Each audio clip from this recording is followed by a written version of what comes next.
여러분, 미국 경제의 운전대를 잡게 될 새로운 인물 케빈 워시가 연준 의장으로 지명됐다는 소식 들으셨죠? 트럼프 대통령 당선인의 선택을 받은 그가 오는 5월 취임하면 정말 꼴찌? 아픈 숙제 3가지를 풀어야 한다고 합니다. 월스트리트 저널이 아주 날카롭게 지적했는데요. 자칫하면 미국 시장이 흔들리고 우리 계좌까지 위험해질 수 있는 이 3가지 난제, 과연 무엇일까요? 이 영상을 끝까지 시청하시면 케빈 워시가 몰고 올 변화와 그에 따른 핵심 경제 전망을 완벽히 이해하실 수 있습니다. 구독과 좋아요는 영상 제작에 큰 힘이 됩니다. 지금 바로 시작합니다. 첫 번째 숙제는 바로 시장 충격 없는 양적 긴축, 즉 QT입니다. 워시는 사실 2006년부터 2011년까지 연준 이사를 지냈던 인물이에요. 그런데 당시 벤 버냉키 의장이 금융위기 때 돈을 막 푸는 양적 완화를 하니까 그걸 비판하면서 사표를 던지고 나왔던 사람입니다. 이렇게 돈 풀면 나중에 큰일 난다, 이거였죠. 실제로 2008년에 9천억 달러였던 연준 자산이 2022년엔 무려 9조 달러, 10배나 폭증했거든요. 지금 좀 줄어서 6조 6천억 달러 정도인데 워시는 여전히 이게 너무 많다고 봅니다. 워시의 논리는 이래요. 연준이 국채를 사주니까 정부가 빚 무서운 줄 모르고 돈을 펑펑 쓴다. 그래서 보유한 국채를 팔아서 연준 몸집을 줄여야 정부가 정신을 차린다는 거죠. 맞는 말 같죠? 그런데 문제가 있습니다. 연준이 국채를 팔아치우는 QT를 시작하면 시장엔 돈줄이 마릅니다. 이게 충격을 주면 주가가 휘청일 수 있고요. 국채를 파니까 국채 금리가 오르겠죠?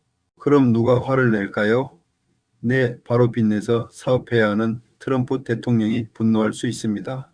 시장 충격 없이 트럼프화도 안 돋우면서 돈줄을 쥐어야 하는 상황 정말 난감하죠?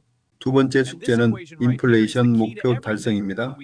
현재 미국의 근원물가 지수가 3% 수준에서 좀처럼 안 떨어지고 있잖아요. 이걸 2%로 내려야 하는데 여기서 재미있는 점이 있습니다. 케빈 워시는 경제학 전공자가 아닙니다. 법학과 재무학을 전공했죠.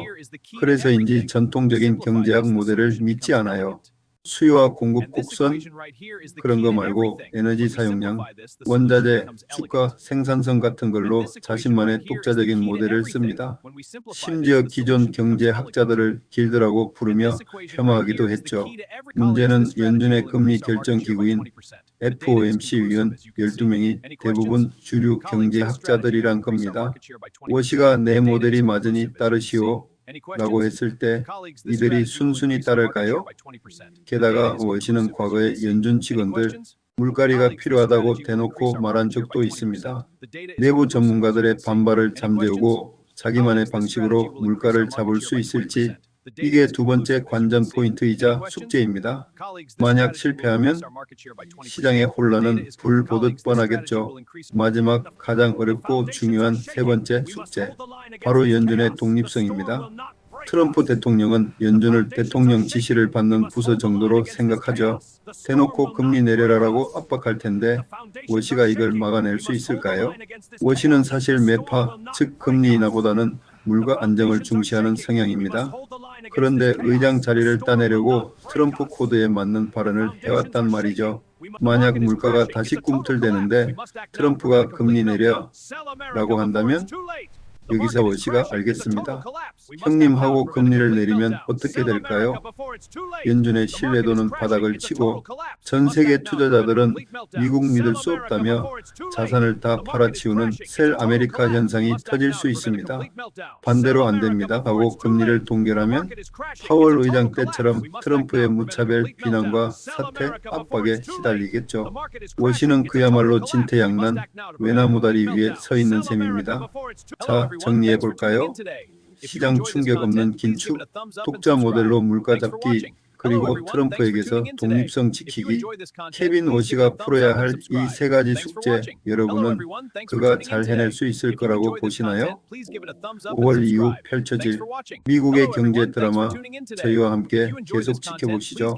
오늘 분석이 유익하셨다면 구독과 좋아요 부탁드리고요. 저는 다음 영상에서 더 깊이 있는 이슈로 찾아오겠습니다. 감사합니다.